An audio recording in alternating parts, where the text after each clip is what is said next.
wassalatu wassalamu ala Rasulillah wa ala alihi wa sahbihi ajma'in.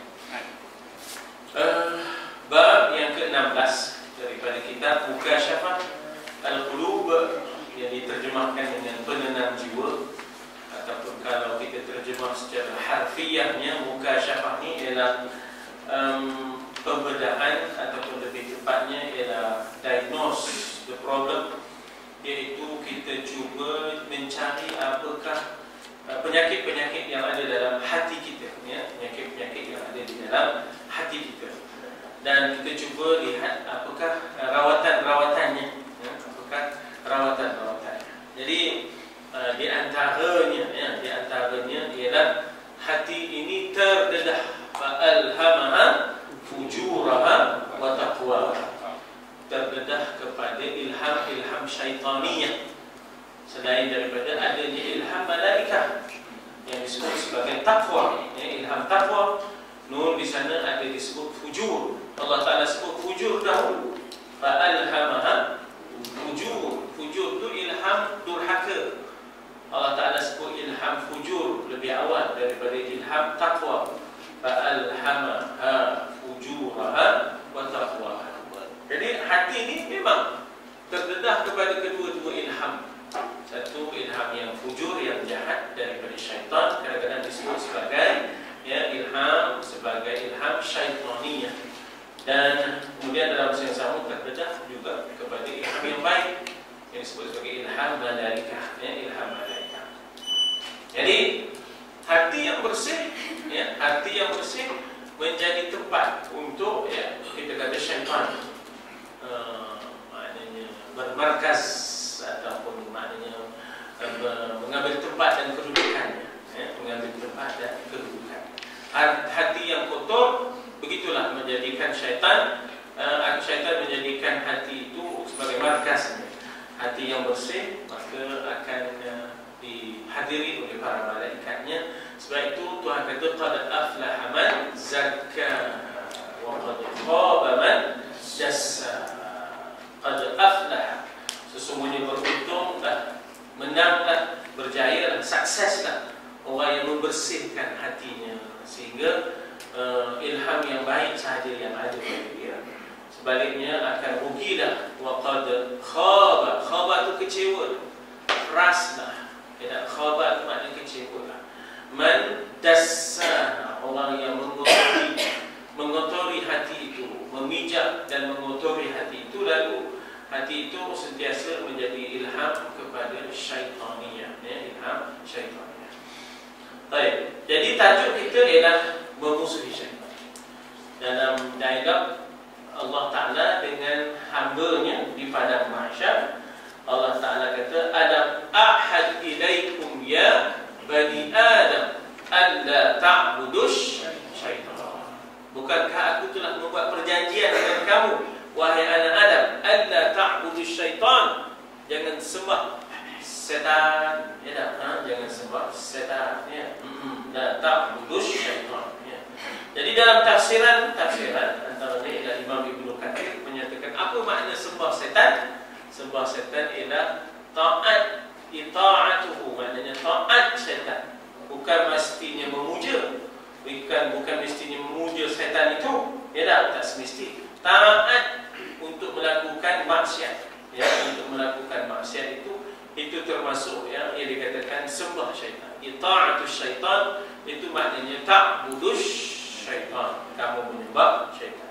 Sebaliknya wa ani'buduni, taatlah aku, sembahlah aku, ya tak? Wa ani'buduni hadza siratul mustaqim, itulah jalan yang lurus. Baik. Mukaddimahnya Imam Ghazali bawa suatu mukaddimah yang kadang-kadang kita pun tak terfikir. Tajuknya memusuhi setan, tapi mukaddimahnya macam mana ke situ, ya. Katanya dalam mukaddimahnya, Imam Ghazali rahimahullah wa nafa'ana bi 'ulumihi fid darain, amin. Katanya wajib orang mukmin mencintai ulama. Pasal apa? Lawan kepada alim ialah jahil. Setan dia suka orang jahil, dia suka orang yang jahil. Bahkan disuruh orang jahil ni beribadat. Disuruh orang jahil ni beribadat sebab dia tahu ibadat dia tak balik. Pasal dasarnya jahil. Ayat semayang dia pun tak betul ni. Orang sapu pal dia disapu dahi. Lepas dia masuk tangan. Ya tak? Masuk tangan. Betul kan? Orang sapu pal dia. Jadi dia kata kamu semayang banyak sikit katanya. Semayang banyak sikit. Semayangnya habis tak sah belaka. Jadi setan dia gemuk orang jahil. Dia gemuk orang jahil. Bahkan tidurnya alim dia lagi risau daripada ibadatnya orang yang jahil. Hai, prinsipnya tak?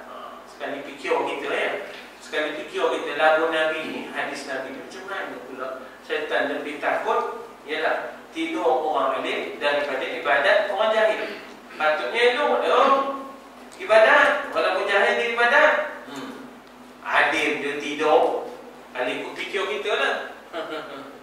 Rupanya nak dikupas lagi. Kadang-kadang bila kita tengok zahir tu macam tak kena, tapi rupanya kupasan dia. Kenapa syaitan tak takut pada ibadat si jahil? Sebab ibadatnya tak sah. Ibadatnya tak ada kualiti. Ibadatnya tidak punya, maknanya kita kata asas, tidak punya asas yang benar. Dan takutnya dia kepada tidur si alim kerana jaga si alim sekarang betulnya ibadat si jahil tu. Ya tak? Dibetulnya sekarang ibadat si jahil tu. Jadi maknanya pada zahir kita nampak apa hadis ni? Ada pula setan, ya tak? Gemuk pula tidurnya si alim. Gemuknya pula maknanya dia lebih senang dengan maknanya kita apa? Dengan ibadatnya si jahil daripada tidurnya si alim. Padahalnya elok dia ibadat, jahil pun dia ibadat. Ya tak? Alim pun tidur. Itu bahasa kita. Tapi benda ni kadang-kadang oleh kerana perlu kepada kupasan yang lain mendalam. Rupanya kita kata bahawa tidurnya si alim itu tidurnya ibadat juga. Sebab dengan doanya, dengan adabnya, maka seluruh kegiatannya ibadat, termasuklah tidurnya untuk bangun malam. Untuk maknanya dia membuat kerja-kerja lain. Nah, sedangkan solat si jahil itu penuh dengan salah dan silapnya. Apa nak diragukan katanya dah. Apa nak diragukan. Baik, jadi maknanya di situ bagaimana seawalnya sudah Imam Ghazali nasihatkan kita dalam proses untuk memusuhi syaitan, kita kena cinta ulama. Mencintai wajiblah tu. Wajiblah tu. Sebab al-ulama dalam hadis Nabi warasatul anbiya. Dan sudah apa ilmu? Ya, dari sudut ilmu yang ada di dada para ulama itu, maka mereka bukan maksud mewarisi nabi-nabi itu dari sudut keturunan dan harta benda, tidak. Keturunan tak ada sangkut paut pun, ya tak, harta benda tak ada sangkut paut pun, tetapi ilmu yang ada di dada para ulama itu. Dan betapa para ulama itu sebagai pergantungan, sebagai authorized person, ya tak, sebagai orang yang berautoriti dalam kita mengambil ilmu. Kita tak akan ambil ilmu seenaknya daripada orang sebarangan. Kita akan ambil ilmu itu daripada orang yang ada alim ilmunya, yang alim ilmu ada, dan kita tahu susul galur. Ini dah tak siapa-siapa demam panas itu jadi ulama. Lepas dia demam panas, ngaji dengan siapa masa demam tu? Ngaji dengan siapa masa demam? Jadi lepas demam tu dah jadi pula ulama lagi.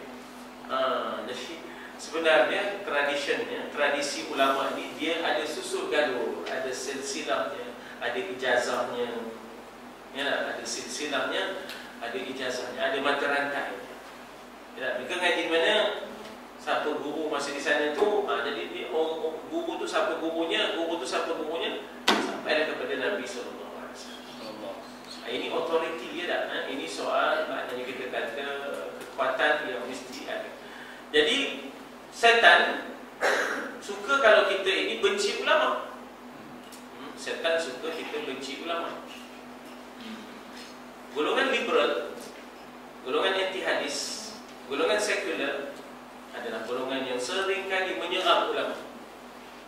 Apa implikasinya, kesannya? Bila kita benci ulama, maka kesannya melahirkan umat yang jahil, umat yang jahil yang tak ada sandaran ilmu, yang buat amal ikut suka dia kan?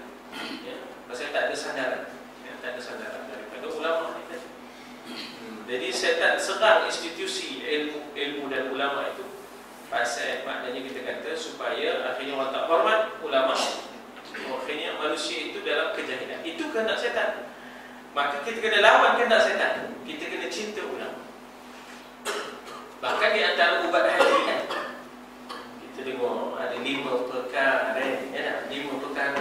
Antara 5 perkara ubat hati itu ialah kita duduk dengan orang yang soleh, duduk dengan orang yang berilmu, baru menghidupkan jiwa kita, baru menghidupkan jiwa kita.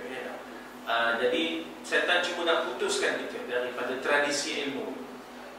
Akhirnya kita dalam keadaan jahil. Sebab itulah kita akan memperoleh syafaat dengan kita cinta ulama, dengan kita bersama duduk dengan ulama, dengan kita maknanya kita kata makan dengan dia, dengan kita khidmat dia dan sebagainya. Maka al-mar'u ma'aman ahabba, seseorang itu akan dibangunkan di padang mahsyar bersama dengan siapa yang dia kasih. Kalau lawan ulama ni ialah juhal ataupun juhala, kalau dia dah kasih kepada yang juhal, yang jahil, bangunnya di mahsyar dengan orang yang jahil. Sebab seseorang itu akan dibangunkan, yub'atul mar'u ma'aman ahabba, akan dibangkitkan seseorang di padang mahsyar bersama dengan siapa yang dia kasih. Jadi oleh kerana itu kita kata golongan liberal, golongan sekular, golongan anti hadis, golongan ini seorang institusi ulama habis-habisan. Filem-filem yang menyerang ulama itu, video klip yang menyerang ulama itu banyak semua. Supaya maknanya bila manusia itu lepas daripada ulama, dia berpaut dengan orang yang jahil, maka berlakulah kerosakan. Di akhir zaman itu memang di antara 40 hadis akhir zaman ialah, di akhir zaman itu ialah antara lain ialah ubadun juhal, ubad yang juhal. Dia abid, kuat ibadah tapi jahil, putus daripada ulama, tak cinta ulama, anti ulama dan sebagainya.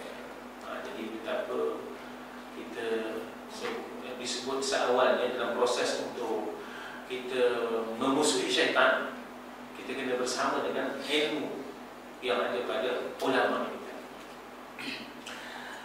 Tapi kita kena fahamlah, ulama ni pun ada ulama dunia, ada ulama ul-akhirah, ada ulama ul-haqq, ada ulama usul.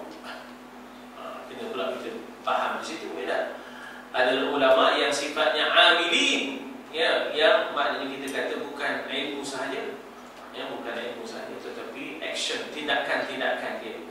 Dia bukan yang disebut sebagai maknanya kita kata ulama ul-fasiqah, ulama yang fasik. Rupanya ada ulama tapi fasik. Ada ulama yang fasik. Jadi kita cinta ulama yang amilin, kita cinta ulama yang mukhlisin, yang beramal dengan ilmunya, yang ikhlas. Kita kena cinta ulama ul-akhirah, kita kena cinta ulama ul-haqq. Begitu. Yang demi keredaan ilahi dia sanggup berkata walaupun pahit, walaupun murran, walaupun pahit. Jadi ulama yang begitulah yang menjadi sasaran cinta kita, Dan juga wajib kita cinta orang yang soleh. Sebab kalau kita bercinta dan kasih sayang dengan orang yang fasik, itu kawanan syaitan. Itu orang yang fasik, itu orang-orang yang jahat, itu kawanan syaitan. Jadi dengan sebab itu, supaya kita terhindar daripada kawanan syaitan, kita memusuhi syaitan. Sebab inna syaitana lakum adu fattakhidhuhu aduwa, dalam surah Fatir ayat 6. Sesungguhnya syaitan bagi kamu adalah musuh, fattakhidhuhu aduwa. Jadi jadikan dia musuh, jangan jadikan dia kawan. Maka antara lain ialah berkawanlah dengan orang soleh, duduklah dengan orang yang soleh, cintalah orang yang soleh. Maka itu sebenarnya kita memutuskan tadi syaitan, habaibus syaitan, berkawan dengan orang hapro, happy go lucky, hidup cara Pepsi. Allah, tengoklah hidup kita macam mana sebenarnya ya. Jadi katanya situ, mencintai ulama dan orang soleh, mengikuti nasihat mereka, sentiasa bertanya, apa nasihat Tuhan kepada saya? Ya tak? Kalau ada orang yang soleh, ya, kita bertanya apa nasihat Tuhan kepada saya. Begitu sifat kita, ya, supaya kita dapat kita kata berada di jalan yang benar dan memusuhi syaitan. Ya, kalau tidak, bila kita tak meminta nasihat, ya, bahkan kita pula mengatur mana ulama tak ulamanya. Ya, dia begini tuan-tuan. Kita bukan bidang doktor. Itu kita kata doktor. Nak tanya Mika ni MA ke, medical assistant ke, ataupun kurang-kurang ada sikit medical base, jururawat ke apa ke, nak kata doktor kan? Apa? Tak ada. Tiba-tiba Mika nak mencacatkan seseorang yang di bidang kedoktoran, yang memang belajar doktor betul-betul. Jadi siapa kita? Memang tak kena, memang tak masuk. Kadang-kadang ada orang yang mencacatkan ulama, ya, mencacatkan ulama. Lalu kita nak tanya, Mika ni berapa senawi? Mana ada katanya, teman bukan ngaji senawi. Tidaklah Mika yang Mika gam mulut ulama tu. Yang Mika gam mulut dia supaya tak boleh mengajar di masjid ni. Teman nak tanya, apa senawi yang Mika ada? Tak ada senawi, senawat ada ke katanya. Jadi macam mana Mika nak gam mulut orang? Yang tak ada ilmu, ya, maknanya kita yang tak ada ilmu tiba-tiba cuba merendahkan orang yang ada ilmu, yang mengaji secara tradisinya, tidak sekian penyusunannya, ya. Jadi disitulah yang kadang-kadang gagal bila mana kita merendahkan ulama, bukan menanyakan nasihat mereka, ya. Menjauhi amal buruk, jangan dinista, jangan dicerca, ya, jangan dinista, jangan dicerca. Bahkan sebenarnya kesan buruk pada seseorang yang mencerca al-muhibbin as-salihin ialah su'ul khatimah. Kesan buruk pada seseorang yang mencerca orang yang berilmu ini ialah su'ul khatimah. Matinya di dalam mati kesudahan yang tidak baik. Na'udzubillah, tsumma na'udzubillah. Ya, kita apatah lagi kalau yang kita cerca tu orang dah tak ada. Oh, lagi buat. Ya, apa lagi? Apatah lagi yang kita cerca tu orang dah tak ada. Pernah, ya tak? Ya, pernah maksudnya bagaimana kejadian berlaku. Seorang wanita yang memandikan jenazah, wanita yang fasiqah. Ya, wanita yang fasiqah. Dicerca dia jenazah. Dia cercanya wanita tengah mandi-mandi tu. Orang mandi-mandi tu dicerca. Angin tak semiau. Dicercanya tak. Apa dibuat bukan. Mandi-mandi juga ni. Mandi-mandi juga ni, ya tak? Sampai berita tu sampai kepada khalifah, ya. Dan khalifah, ya, khalifah maknanya menjatuhkan hukum qazaf. Pasal dicercanya wanita ni, dikatanya wanita ni berzina tanpa sebarang bukti. Ya, tanpa sebarang bukti. Orang tu dah mati. Orang tu dah mati, ya tak? Tapi Sayyidina Ali kata, kamu ada saksi ke yang kamu boleh maknanya menjatuhkan dia sebagai zina? Tak ada lah. Tapi semua orang ngabur begitu. Semua orang ngabur tak boleh, ya tak? Semua orang ngabur tak boleh. Lagi tak datang walladzina yarmun, kamu cuba untuk maknanya kita kata menuduh seseorang tanpa bukti. Kena hukum 80 sebatan. Padahalnya sudah jadi mayat tu. Khalifah Ali tu jatuhkan hukuman pada wanita yang memandikan jenazah tu 80 sebatan. Maknanya betapa kita nak menjaga, ya. Maknanya kita nak menjaga. Itu tanda-tanda yang disebut-sebut fasiqah, ya. Ada pun orang yang alim, orang yang berilmu, terendah-rendahkan begitu. Allah, ya. Dikhawatiri seseorang itu matinya di dalam su'ul khatimah, ya. Jadi jauhilah amal buruk dengan menjadikan syaitan sebagai musuh. Dengan caranya menjadikan syaitan sebagai musuh. Jangan cerca ulama. Mana kita cerca ulama, kita menjadikan syaitan sebagai kawan. Kawan syaitan memang suruh cerca ulama ni. Bila dicerca ulama, putuslah manusia daripada ulama tu. Bila putus manusia daripada ulama tu, manusia dalam jahil. Itu kehendak syaitan. Itulah kehendak syaitan. Baik, musuhilah dia, kata Imam Ghazali, dia di sini syaitannya. Dengan taat kepada Allah yang dikatakan wa ani'buduni itu, ya, yakni ati'uni, sembahlah aku, itu maknanya ialah taatlah aku. Wa ani'buduni itu taatlah aku, iaitu Allah. Dan maknanya maksiatkanlah syaitan ini, maknanya durhakalah syaitan, ya. Kan Dajjal begitu. Kalau Dajjal kata atas, kita kena kata bawah. Kalau Dajjal kata kiri, kita kena kata kanan. Dajjal kata betul, kita kena kata salah. Kena lawan je Dajjal, ya. Kalau Dajjal kata pengganas, kita kata pejuang. Kalau Dajjal kata pejuang, kita kata pengganas. Kita kena faham apa itu, tuan-tuan. Ya, kadang-kadang kita tak tahu, kita terperangkap dengan Dajjal. Ya tak? Orang sekarang selalu sebut viral, apa tak? Media sosial, ya tak? Rupanya dia menangkap gambar, dia membuat replika. Ya, maknanya IS yang dia yang ditunjuk-tunjukkan dalam media sosial secara viral, sebarkan sana sini. Rupanya adalah lakonan shooting yang mereka sebagai watak, ya, mereka sebagai watak-wataknya. Dan kemudian ya, ada replika-replika manusia, ya, replika-replika manusia, ya. Sebab itu sebenarnya Dajjal antara lain ialah, kalau dia kata zalim, kita kata adil. Kalau dia kata adil, kita kena kata zalim. Dia kena lawan sebenarnya, ya. Jadi musuhilah dia, jangan kawan dengan setan. Taatlah Allah, ya, jangan musuhi Allah. Jangan mentaatinya dengan berbuat maksiat. Jangan mentaati setan dengan berbuat maksiat.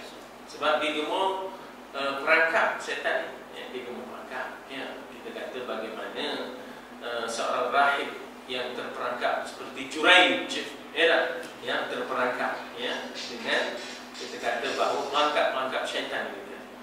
Takutlah darinya dalam segala keadaan perilaku dan akidahmu. Maknanya berjaga-jaga, ya, berjaga-jaga dalam segala keadaan, ya. Syaitan itu tak pernah menjadi kawan kita, ya. Akidah kita kena jaga baik-baik.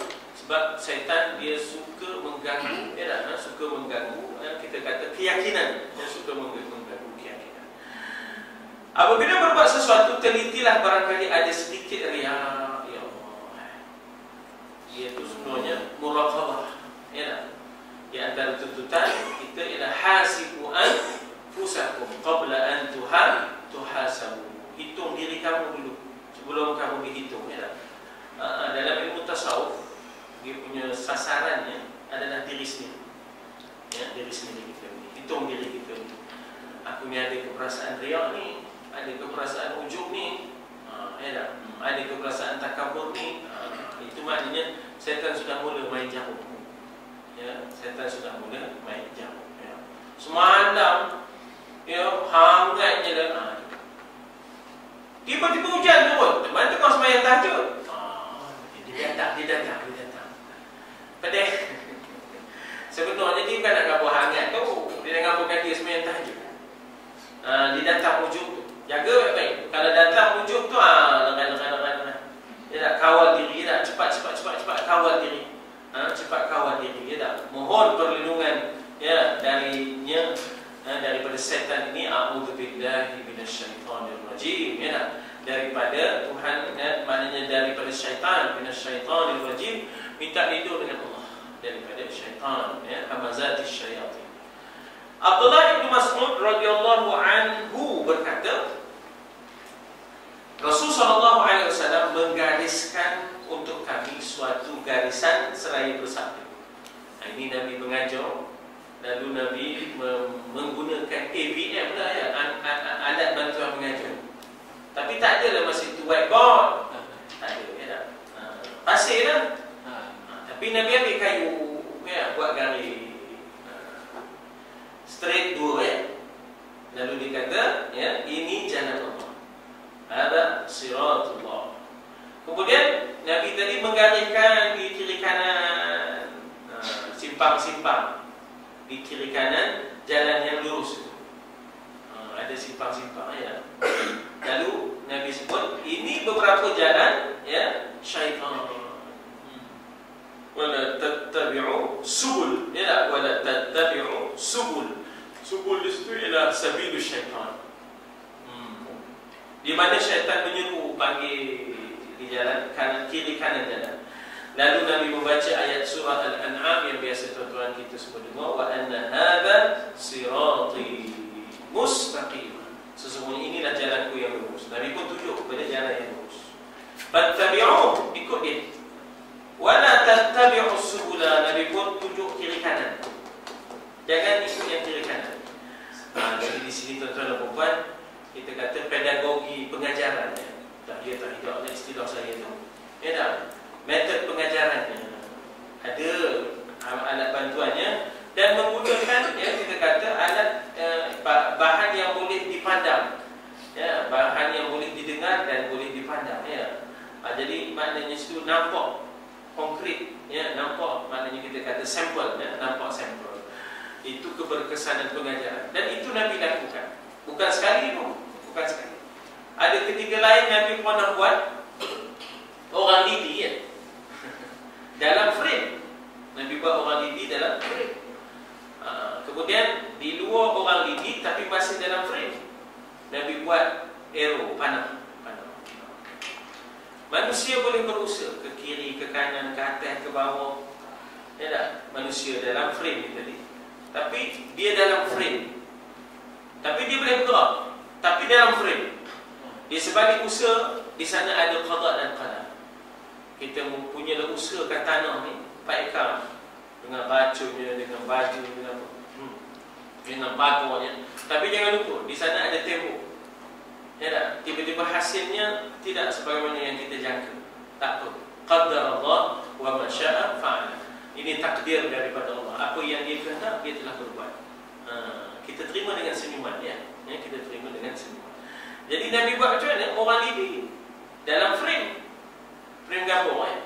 Kemudian Nabi buat panah, kanan ke bawah, kiri kanan. Ini pun salah satu cara. Jadi maknanya, artinya Nabi dalam pengajaran, dia bangun, dia bertindak, dia bingkas, ya. Dia guna pendekatan soal jawab. Tahu tak kamu? Nabi selalu begitu, ya. Hal tadruna, ya tak? Selalu ditanya begitu, ya tak? Jadi ini pendekatan interaktif Nabi dalam pengajaran dan pengajaran, ya. Katanya apa? Rasul SAW menerangkan kepada kami banyaknya jalan syaitan. Diriwayatkan daripada Nabi SAW, beliau bersabda. Ini persoalan ni, kadang-kadang orang tanya Imam Ghazali, kenapa tidak takhrij hadis? Sebutlah dari mana, ya tak? Sebenarnya Imam Ghazali sedang mengajar ilmu jiwa, ya? Dia sedang mengajar ilmu jiwa. Dia bukan mengajar ilmu hadis, ya? Dia bukan mengajar ilmu hadis.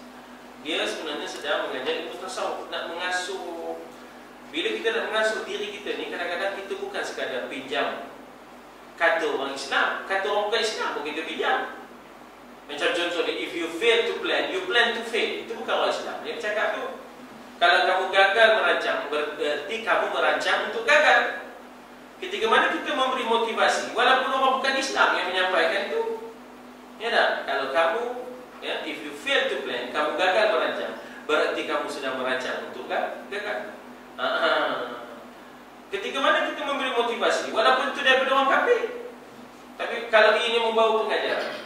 Jadi kalaupun hadisnya dhaif, tapi kalau ianya ada pengajaran kepada jiwa, jadi dia tidak takhrijh hadis, sebab kitab ini bukan kitab untuk mentakhrijkan hadis. Nak bagi kita kata pedoman kepada jiwa seseorang, ya. Katanya apa? Nabi ada bersabda, syaitan telah mencekik seorang jariyah, hamba lah. Hamba perempuan dipanggil jariyah, ya. Jadi adalah gangguan setan ni, ya. Adalah gangguan setan, ya, sehingga terasa kan begitu, ya. Kan begitu kalau orang yang kena gangguan kerasukan dan sebagainya, dalam keadaan yang banyak gelisahnya, matanya ngelewor, merah, ya tak? Kadang-kadang tak boleh nak buka mata, kadang-kadang gelisahnya, tak boleh nak noleh kiri, tak boleh nak noleh kanan, tegak dia. Allah, sian tengok, ya. Terlintas dalam hati keluarganya untuk mengubatinya pada seorang rahib. Rahib berbeza daripada seorang alim, ya. Rahib ini ialah orang yang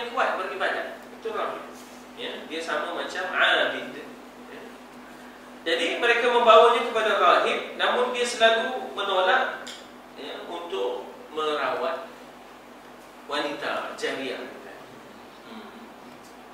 Tapi akhirnya dia terima juga. Ketika jariah itu berada di rumah rahim untuk diubati, syaitan menggoda. Sebab kita kata bahawa di antara tali-tali syaitan ialah wanita. An-nisa'u habailush syaitan. Ya, wanita itu adalah tali-tali yang memerangkap. Ya, tali-tali yang digunakan untuk memerangkap lelaki. Bukan salah wanita itu, bukan. Tak, syaitan guna orang perempuan. Perempuan sehingganya Sayyidina Umar kata, aku biar berjalan di belakang remote tak apa. Jangan berjalan di belakang orang perempuan. Sebab godaannya tu. Godaannya tu. Tidak kata Sayyidina Umar. Sayyidina Umar kan kekuat imannya. Sampai kan syaitan tak berani lalu. Kalau dia lalu di maknanya lorong ini, syaitan tak lalu dah di lorong tu. Cari lorong lain je tak. Tapi itu pun tidak katanya. Kalau aku dengan orang perempuan ni katanya dah. Biar aku dah berjalan di belakang remote tak apa katanya. Jadi selalu dia kata di situ bahawa bagaimana syaitan ini cuba menggoda tak henti-henti. Lihat dari sudut mana pun wanita ini digunakan oleh syaitan. Hingga akhirnya dia menghamili jariah itu. Zina lah. Sehingga ini zina. Jadi syaitan berkata, habislah kamu. Bunuhlah, Belanda kata bunuhlah. Cela kamu ni. Cela kamu ni akan terbongkar. Sampai bila nak tutup dia dah?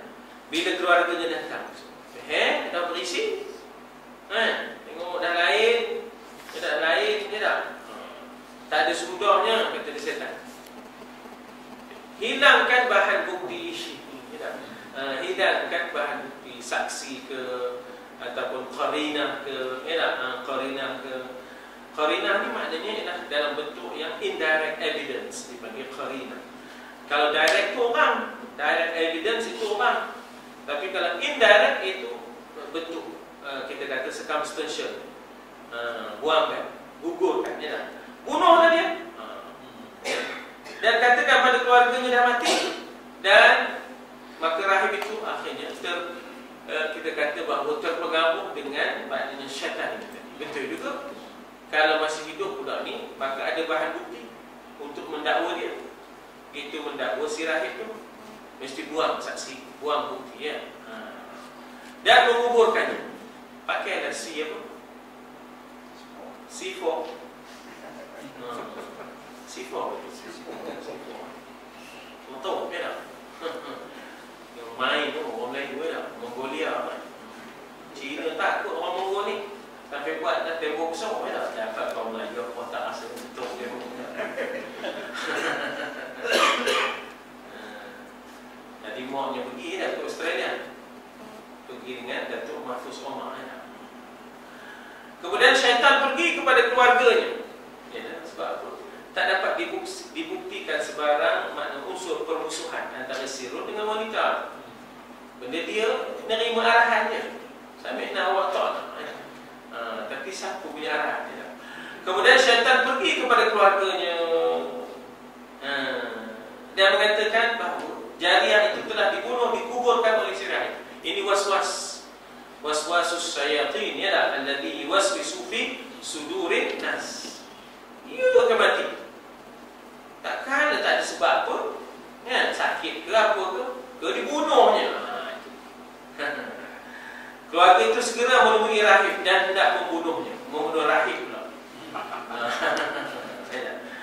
Sebab itu innama yuridu syaitan an yuqi'a bainakumul adawata wal baghdha. Hanya saja syaitan itu mahu mewujudkan di antara kamu permusuhan dan berbenci-benci. Ya Allah. Syaitan memang suka wujudkan suasana itu.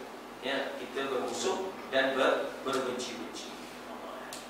Cool down lah kita bila ada situasi yang ada tu, situasi yang boleh menimbulkan berbenci-benci dan bermusuh-musuh, kita jangan kita bawa-bawakan.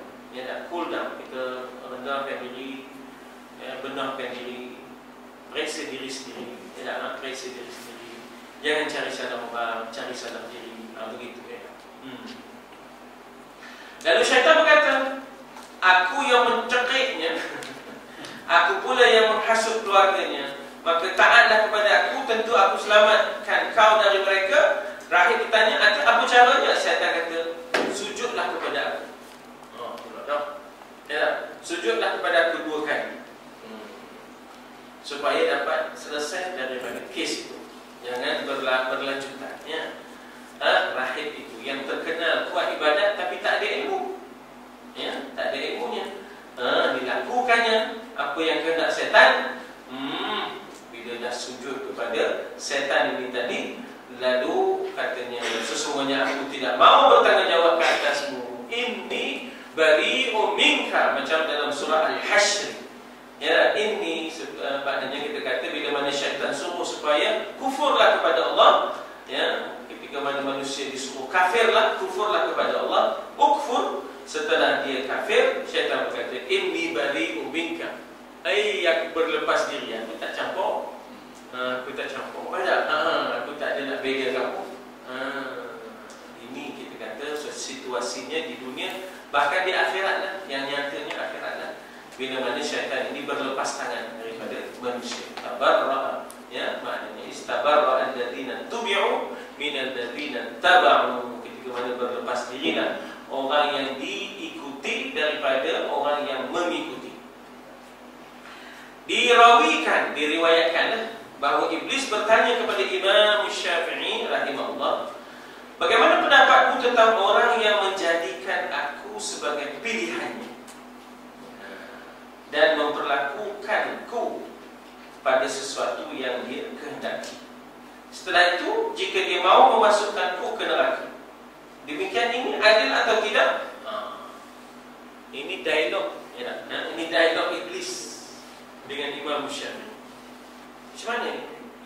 Ini kita kata di antara karamah yang Allah bagi. Ya, ini antara karamah yang Allah bagi. Kalau Nabi Idris itu mukjizat. Kalau kita kata bukan Nabi yang tetapi orang yang soleh, ini adalah karamah yang diperolehi oleh Imam Syafi'i. Ya. Jadi di sini dalam dialog itu, iblis cuba untuk memerangkap Imam Syafi'i tentang kita kata tindak tanduk Tuhan terhadap dia. Bagaimana pendapatmu tentang orang? Orang di sini yakni Allah.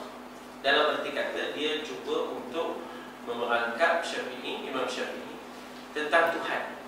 Bagaimana pendapatmu tentang orang? Orang di sini yakni Allah yang menjadikan aku sebagai pilihannya, ya, dan memperlakukan aku pada sesuatu yang dia kehendaki. Setelah itu jika dia mahu, dimasukkannya pula aku ke dalam neraka.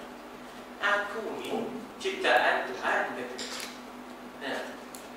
Aku ini dijadikan, ya, dan diperlakukan pada sesuatu yang dikehendakinya, iaitu ahli neraka. Ahli neraka, ya, tak? Dia jadikan aku, kemudian dia pula masuk aku dalam neraka. Tak kezalim namanya. Ini soalan iblis, soalan ini kritikal, ya, soalan yang kritikal kepada Imam Syafi'i. Maknanya dia cuba menggelincirkan Imam Syafi'i. Tuhan ni apa dah? Dia jadikan iblis, kemudian dia menggelincirkan iblis, kemudian dia menentukan iblis ini masuk neraka. Kalau begitu tak kezalim Tuhan. Imam Syafi'i diam sekejap. Sebab kalau nak kita iakan kata iblis ni, rosak kita. Tak boleh. Tak boleh diiakan kata iblis ni. Dia mesti maknanya ditingkah juga ke mana pun iblis ni, ya? Mesti ditingkah juga iblis ni. Tapi nak nikah tu bukan senang. Nak ditingkah iblis ni, ya? Jadi dia diam sekejap tu pasal nak mikir dia jawab supaya dapat nikah iblis ni. Apa dia? Wahai kamu, ya, jika dia jadikan kamu untuk sesuatu yang kau kehendaki, dia ada beza tu, ya tak? Dia ada beza, ya tak? Maknanya jika dia jadikan kamu untuk sesuatu yang kau kehendaki, maka dia zalim. Tapi jika dia jadikan kamu untuk sesuatu yang dia kehendaki, maka jangan, ya, maka jangan tanyakan perbuatan. Itu hak dia. Itu hak Tuhan. Ya, itu hak Tuhan. Jadi kita kadang-kadang ngapalah anak aku ni tak macam yang lain. Ya tak? Anak aku nombor 2 tu tak nombor itu. Anak aku nombor 3 lain basic. Yang nombor 1 ngapa boleh macam? Ya, contoh, anak contoh. Apa hak kita nak kata pasal ini hak Tuhan? Apa hak kita nak kata itu hak Tuhan? Ya. Macam mana Allah yang menciptakan adanya baik, Allah juga menciptakan adanya regunya. Kalau bahasa Tuan Muhammad Aziz, dia kata regu. Allah ciptakan langit, regunya bumi. Allah ciptakan jahat, regunya baik. Allah ciptakan maknanya neraka, regunya syurga. Tuhan ciptakan adanya dia berduakum ayyukum ahsanu amal. Tuhan cipta iblis ada sebabnya. Untuk manusia sedar hidupnya bukan simple, mudah, tak ada cabaran. Kita pun ya tak? Bagaimana nak test dan uji student kita buat ujian. Zalim sungguh dia cikgu ni buat ujian. Tak. Ada pasal dia cikgu buat ujian. Ada pasal dia cikgu buat ujian. Apakah zalim Allah mencipta iblis? Tak. Ada lepasnya Allah ciptakan iblis, ada lepasnya Allah ciptakan ahli neraka. Dan Allah bukan ada siapa-siapa campur tangan dalam ciptaannya. Tak ada siapa campur tangan dalam ciptaannya. Sebab itu jawapannya ialah jika dia di sini sebenarnya Allah jadikan kamu untuk sesuatu yang kau kehendaki, itu saya. Ini dah. Ini dijadikan sesuatu bukan yang kau kehendaki tapi yang dia kehendaki. Siapa kita nak bertanya? Siapa kita nak mempersoal? Ya tak? Siapa kita nak mempersoal? Tak ada. Tak ada hak kita untuk mempersoal. Ngapalah Tuhan jadi orang lelaki ni tak beranak? Apa punya soalan? Ya tak? Ngapalah orang perempuan ni beranak? Ngapalah orang perempuan ni beranak? Tuhan yang menjadikan. Orang lelaki misik, orang lelaki janggut. Tuhan jadi orang perempuan tak boleh kata apalah Tuhan tak jadikan kami misai dengan janggut. Kalau orang perempuan misai dengan janggut, normal rasanya. Apa nak kita jawab? Itu hak Tuhan, ya tak? Jadi maknanya Tuhan juga jadikan neraka, Tuhan juga jadikan kamu sebagai ujian bagi kami, ya tak? Jadi dia menciptakan kamu untuk yang ia kehendaki, bukan yang kamu kehendaki. Maka itu tidak dikatakan zalim. Tapi jika dia jadikan kamu untuk sesuatu yang dia kehendaki, yakni Allah, maka jangan tanya kamu buat. Tak sah pertanyaan. Pasal bukan bidang kuasa. Tak ada bidang kuasa kita untuk bertanya apa Tuhan jadikan lelaki tak beranak. Ada? Tak ada. Maka dikatakan di situ bahawa apa kata iblis? Apa kata iblis? Kata begitu. Lalu iblis berkata, demi Allah, wahai Syafi'i, aku telah menjerumuskan dengan soalan aku ini 70,000 abid. Abid ini orang yang kuat ibadat, ilmu tak cukup. Abid ni orang yang kuat ibadatnya, tapi ilmu tak cukup. Mak, ya tak? Ibadatnya, ya tak? Dia bekok-bekok kakinya, hitam-hitam dahinya, ya tak? Tapi ilmu tak cukup. Itu abid. Dengan soalan ini, maksudnya ialah dengan diwas-waskan kepada mereka soalan ini, 70,000 abid berjaya aku jerumuskan, sesatkan hingga mereka keluar daripada buku ibadah. Tak mau jadi abidin, tak mau lagi menyembah Allah. Pasal Allah tu zalim. Itu maknanya kenyataannya bagaimana iblis ini tadi. Ketahuilah, ini yang dimaksud cerita lain. Ketahuilah hati ibarat gedung pertahanan. Bentenglah. Hati ini adalah benteng. Kalau hati ini kita bersih, maka dia akan menjadi tempat untuk malaikat memberikan ilham yang baik-baik. Tapi kalau hati tidak bersih, bagaikan benteng yang bolos. Bagaikan benteng yang bolos. Jadi katanya situ, ketahuilah hati ibarat gedung pertahanan ataupun kubu pertahanan. Jadi sebab itu kekuatan hati ini perlu ada dengan sifat-sifat mahmudah, dengan dibajai dengan segala zikirnya dan bacaan Qurannya, dengan diperbaiki segala mazmumah, ya, dengan adanya pergaulan dengan orang yang soleh, ya, dengan adanya ilmu dan ma'rifah, itu keperluan hati, ya, keperluan hati. Dengan adanya sifat-sifat yang mahmudah, berbaik sangka, menjaga lidah dan sebagainya, itu adalah maknanya kita kata kekuatan pembinaan kekuatan hati, ya. Jadi bila sebut benteng pertahanan, syaitan itu musuh. Dia kalau boleh nak masuk dalam benteng, dalam pertahanan, nak menyusup juga, menguasai dan memerintah dalam benteng kita, ya.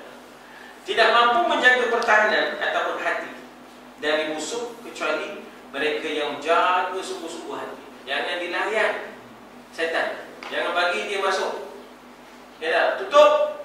Jangan dibawa-bawa mazmumah, ya, maknanya bagi tempat kepada mahmudah. Jangan dibawa-bawa mazmumah. Dengki dia kerja, ya tak? Musuh dia dengan orang, jangan dibawa-bawa. Tamak dia tak cukup-cukup, jangan dibawa-bawa, ya tak? Sangka buruk dia kerja, jangan ada di dalam. Sebab itu kita sebelum tidur memaafkan semua orang. La taj'al fi qulubina ghillan lil ladzina amanu. Wahai Tuhan, janganlah jadikan dalam hati kami perasaan berbuku dendam dengan orang yang beriman. Udah. Ya, ada orang buat jahat pada kita, tapi kita jangan balas jahat orang dengan jahat juga. Ya, betul, ada orang buat jahat pada kita, tapi kita takkan balas jahat orang dengan jahat. Pasal kalau kita balas jahat orang dengan jahat, bilakah kebaikan akan muncul? Bahkan saiz kejahatan akan bertambah. Sebab kita balas jahat orang dengan jahat juga. Aku tengok dia ambil, aku pun ambil lah. Ya tak? Contohnya, ya, contohnya kita tengok ada orang buat jahat, tengok dia pun ambil, aku pun ambil lah. Bila nak jadi baiknya? Dah jadi dua orang jahat, jadi skill jadi besar lagi, ya tak? Tapi juga tak mampu menjaganya kecuali harus mengetahuinya, ya, tentang mengetahui bagaimana cara syaitan masuk. Ketika kita marah, ya tak? Ketika kita lampau nak suka, ya tak? Ketika kita lampau dengan sedih, ya, ini antara cara-cara syaitan masuk, ya? Ketika lampau nak takut, lampau ngat tu. Lampau ngat, ya. Maksudnya sangat takut, sangat marah, sangat sedih, sangat gembira. Ini pintu-pintu syaitan. Ya, ini antara pintu-pintu syaitan. Sebab itu orang Melayu, orang lama-lama dia kata jangan hingga, no. Jangan hingga, nanti maru, ya. Itu semua ada pasal, bukan cakap saja, ya tak? Sebab itu Nabi suruh ubah situasi. Kalau dah marah sangat, ubah situasi. Tempat tu syaitan kuasai tu. Dalam keadaan berdiri duduk, dalam keadaan duduk baring, ya tak? Kalau boleh ambil air semayang, ambil semayang. Maknanya hapuskan api syaitan, ya. Tapi tak mampu juga menjaganya kecuali harus mengetahuinya. Maknanya kita takkan mampu lawan syaitan kecuali kita kena tahu syaitan. Aku tidak tahu. Kita ni nak ngadap hari pertabalan ni, mudah balik nak merancang, ya. Mudah balik, apa nama tu? Apa nama ni, nak kena pergi untuk temu, tu nama mencecah kaki. Ikut Sungai Perak. Ikut Sungai Perak tahu. Dia ada benda acara tu, siapa tahu nama? Ya. Jadi di bawah hanyut apa semua ni, ya tak? Jadi dia ada apa namanya? Tak tahu tak namanya. Jadi sebenarnya ini semua benda-benda yang boleh membawa kepada kehendak syaitan. Tapi juga tak mampu menjaganya kecuali harus tahu jalan-jalan syaitan, ya tak? Maka menjaga hati dari godaan syaitan wajibun, fardu kifayah, fardu ain, ya, fardu ain. Atau dengan itu kita tak salah, ya, jangan dilayan, ya. Maknanya kita kata godaan-godaan syaitan. Cek balik, betul ke kehendak syaitan ke kehendak Tuhan, ya. Dan saranan untuk melakukan wajib adalah wajib. Ma la yatimul wajib illa bihi fahuwa wajib. Benda yang takkan sempurna yang wajib kecuali dengan benda yang asalnya harus, maka yang harus tu jadi wajib, ya. Makanya kita kata buatlah kerja-kerja yang boleh memperkukuhkan hubungan kita dengan Allah hati yang kukuh dengan Allah dapat melawan setan daripada menyusup. Buatlah benda yang asalnya sunat, tapi dia sebenarnya jadi wajib kerana keperluan kita membenting diri kita daripada setan itu tadi. Asalnya sunat, tapi dia jadi wajib pasal keperluan untuk benting diri daripada syaitan. Jika tidak mampu menolak syaitan kecuali mengetahui lorongnya, jika tidak mampu, maka ketahuilah, maka mengetahui lorong itu wajib.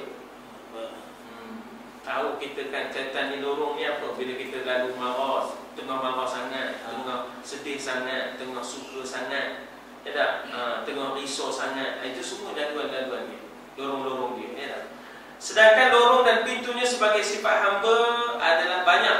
Antara lain ialah marah, syahwat, marah merupakan belenggu bagi akal. Dengan sebab marah tu hilang akal. Hilang akal, jadi amarah itulah yang diikutkan. Jika akal lemah, pasukan syaitan lah yang akan menyerbu masuk ke kota hati tadi. Banyak kemarahan seseorang adalah permainan syaitan. Sebab itu Nabi kata, kamu jangan ukur kemuliaan seseorang masa dia tengah stabil, tenang. Ukurlah semasa dia marah. Dia dapat kawal ke tidak diri dia, cakap dia, perilaku dia, aksi dia masa dia tengah marah. Apa yang keluar dari mulut dia, baru tahu dia mulia ke tidak. Jangan hukum orang itu mulia masa tengah tenang, relax, tak ada ujian. Bila dia marah kerana hamputnya benda yang tak keluar dari mulut dia, baru tahu siapa dia sebenarnya. Itu kata Nabi. Jadi jangan nilai kawan masa senang, nilailah kawan masa susah. Kita nak tahu kawan ke tidak? Kita nak tahu kawan ke tidak? Jangan nilai masa kita senang, itu kawan aku. Masa susah, tengok dia ada tidak? Barulah kita nilai kawan. Jangan nilai, kata Nabi, mulia seseorang itu masa stabil dan tenang. Nilai masa dia tengah marah. Tengok macam mana apa keluar dari mulut dia, apa action, tindakan dia. Banyak kemarahan seseorang adalah permainan syaitan, seperti anak kecil memainkan bola. Dan telah tersebut bahawa ba'dul awliya berkata kepada iblis. Awliya ni maknanya wali-wali yang diberikan karamah, yang dikatakan wali ialah orang soleh yang mendapat karamah luar biasa. Lalu ada dialognya dengan iblis. Perlihatkan kepada aku, wahai iblis, bagaimana engkau boleh menguasai manusia. Iblis kata, aku kalahkan ketika dia marah. Aku kalahkan ketika mana dia berkeinginan. Itu ndak, ini ndak, semua benda ndak. Itu aku dapatkan. Lorong lain adalah rakus, tamak. Antara laluan-laluan. Mak, tak cukup-cukup. Udah makan dah, bawa pula beg plastik. Pukul 2.45 tu. Orang kejamuan sampai pukul 4. Jadi orang datang pukul 2, pukul 3, apa ada? Tinggal beleda. Agak-agak tu, apa kata? Beleda apa tinggal tak ada apa, beleda jadi.